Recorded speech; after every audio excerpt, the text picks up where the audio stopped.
계속해서 시장 점검해 보도록 하겠습니다. 오늘은 조일교 A1 리서치 대표 자리에 모셨습니다. 어서 오세요. 네, 반갑습니다. 오늘 원래 바이오 관련해서 해주시기로 했는데 오늘 시장이 너무 좀 안 좋았다 보니까 관련해서 여쭤보도록 하겠습니다.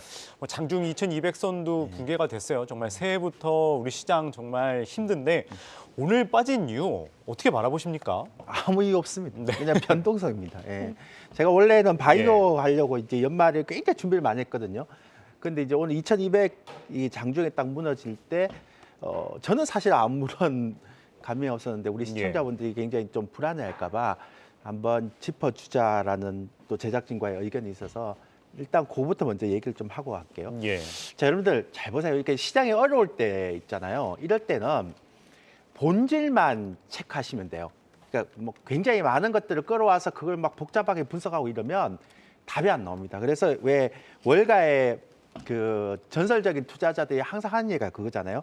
그 시장에 무수한 변수가 있는데 이 모든 변수를 다 맞추려 그러면 확률은 제로다. 그래서 전체적으로 시장을 예측하는 거는 좀 잘못된 거다. 이렇게 얘기하거든요. 그러니까 초심으로 돌아가서 한번 보자고요.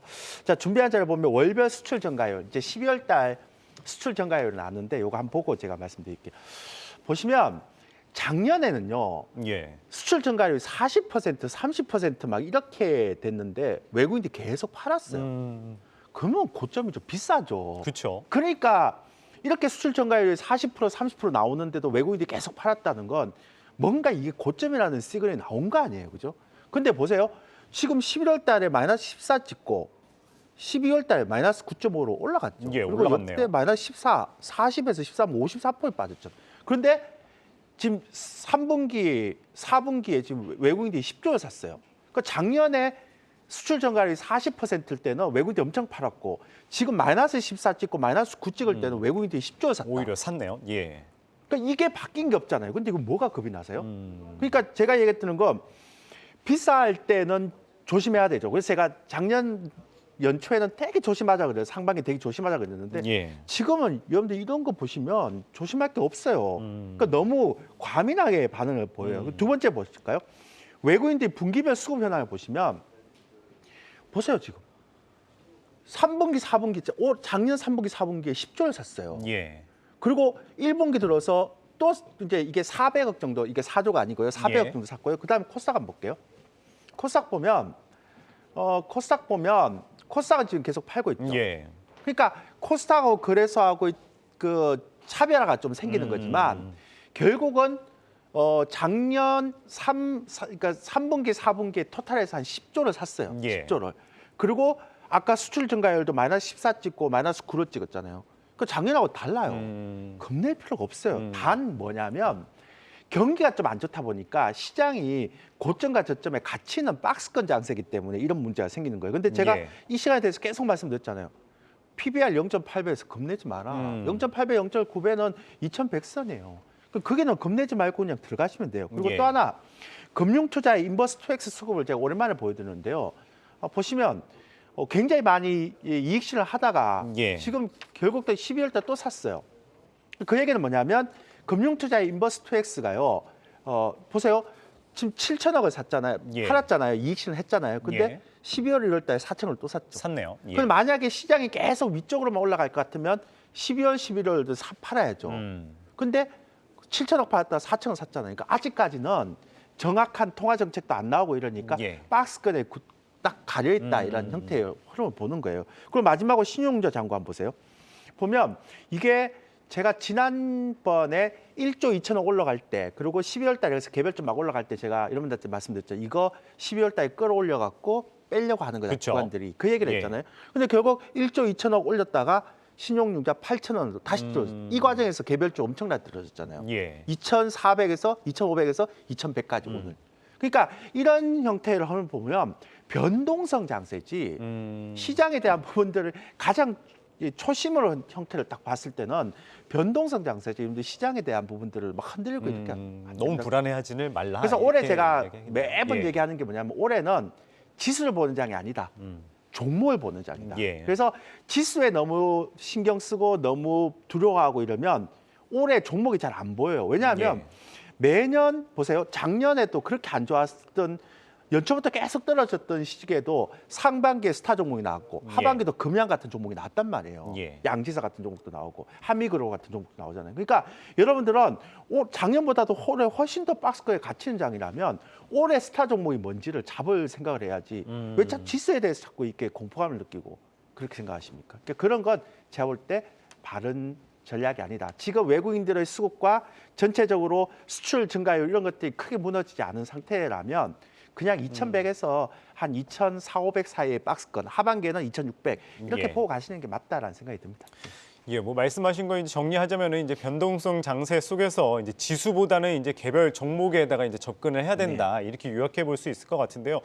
어쨌든 이 1월 효과는 이제 좀 기대를 못한다 이런 이야기가 많잖아요. 그러면 좀 1월 전략을 가져간다면 어떻게 바라보세요? 전 좋은 종목 사야죠. 떨어질 때마다. 근데 이제 올해 같은 경우는 그러니까 좀 달라요. 그래서 제가 보니까 그러니까 작년 1월 달에 고객 예탁금이 71조더라고요. 예. 근데 올해 지금 1월 달에 고객 예탁금 얼마인지 아세요? 46조입니다.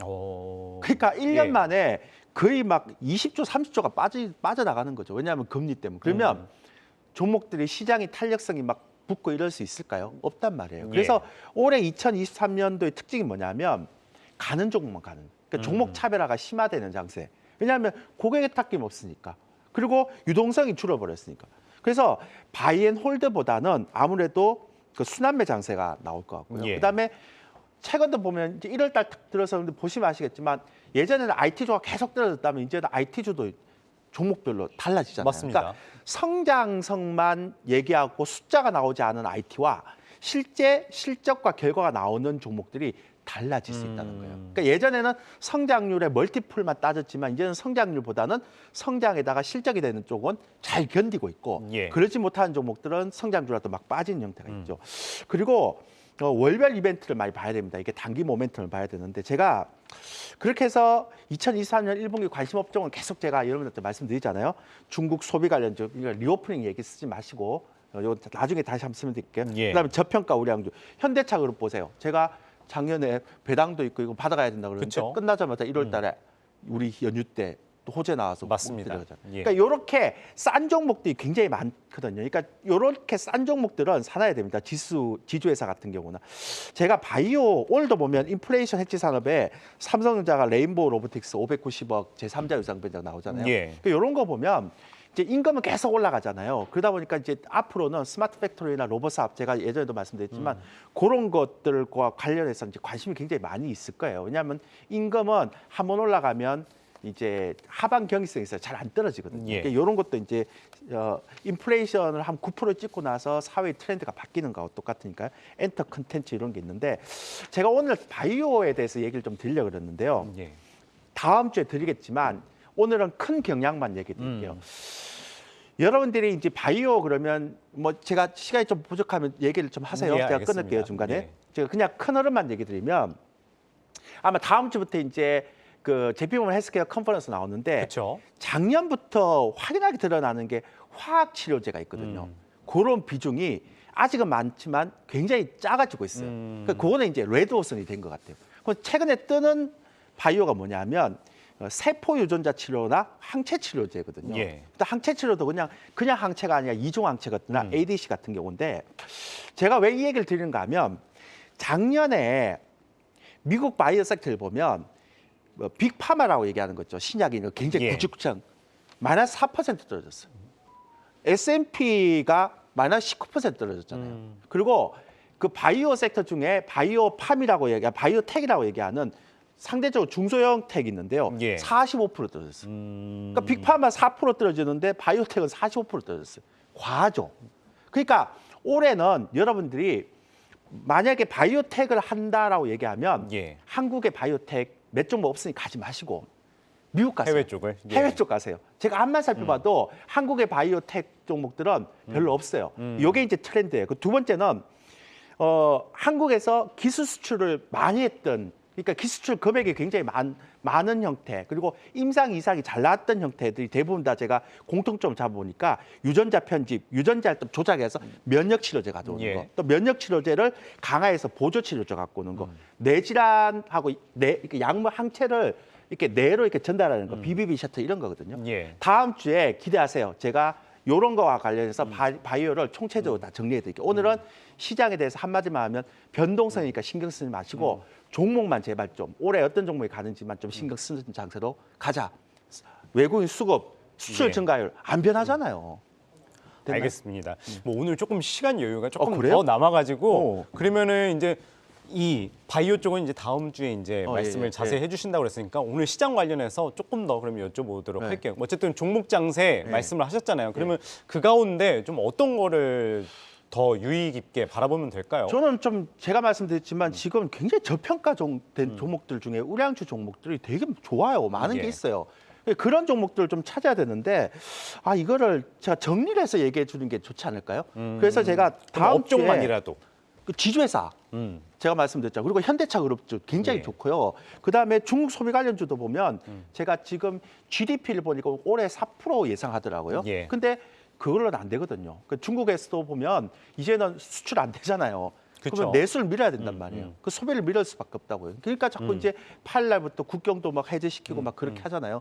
그러니까 이런 형태로 보면 이 중국 소비주 중에서도 똘똘한 종목들 중에 굉장히 싼 종목들 중에 저평가된 종목도 많거든요. 그런 것도 좀 봐야 됩니다. 근데 제가 제일 우려하는 건 뭐냐면 좀 재무가 안 좋은 종목이 있어요. 그러니까 유동부채가 유동자산보다 훨씬 많은 종목. 예. 정말 조심해야 됩니다. 그래서 막 이렇게 막 요즘 개별 종목 간다고 해서 그런 거 잡다가는요. 크레딧, 그러니까 회사채 문제 불거지면 한 방에 갑니다. 올해는. 작년은 아니지만 올해는 진짜 한 방에 갈 수 있거든요. 예. 그런 거 다 가려내고 정말 똘똘한 종목들 중에 저평가된 종목들을 잡아보자고요. 그래서 제가 다음 주부터 시작해서 이제 시장 얘기 안 할 거니까 예. 종목을 하나하나 제가 알겠습니다. 테이블 만들어서 예. 가져오면 되죠. 예. 시간이 요즘 많이 남네요. 예, 한 가지만 더 여쭤보도록 뭐 이렇게 할게요. 많이 남으세요? 아니 요새 엔터랑 콘텐츠 업종들도 잘 예, 가잖아요. 이쪽 관련해서는 어떻게 보세요? 좋게 보죠. 왜냐하면 이제 엔터 같은 경우는 제가 지난번도 말씀드렸지만 빈살만 그렇죠. 관련해서 그쪽 관련해서 이제 사우디 사우디와 쪽 관련해서 말씀 이렇게 주셨죠. 정치적인 예. 걸로 풀어야 되고 또 그 경기 침체의 반대쪽에 있단 말이에요. 얘네들은. 그리고 나중에 이제 가상화폐 들어보면 얘들은 그냥 돈도 이제 달러 해지를 안 해도 돼요. 예. 가상화폐로 왔다 갔다 하고 이렇게 되기 때문에. 그리고 그러니까 나중에 뭐 굉장히 열려 있는 시장이거든요. 이 시장이. 그래서 저는 이것도 굉장히 좋게 보는데 단 뭐 어떤 사람들이 뭐 어떤 종목이 좋다, 어떤 종목이 좋다 그러는데 저는 엔터주도 굉장히 차별화될 것 같고 컨텐츠도 굉장히 차별화될 것 같습니다. 그러니까 엔터주를 좋다, 컨텐츠 좋다 이렇게 얘기하는 게 아니라 이 종목이 이런 이유 때문에 좋다라는 종목을 압축하고 선별하는 과정이 필요하지 않을까라는 예. 생각합니다. 또 질문할 건가요? 아닙니다. 시간이 다 됐습니다. 네. 네, 알겠습니다. 오늘은 긴급 시장 진단을 해봤고요. 다음 주에 이 조일교 대표께서 이 바이오주 관련해서 좀 더 자세히 설명해 주시도록 하겠습니다. 조일교 A1 리서치 대표 이야기 들어봤습니다. 말씀 고맙습니다. 네.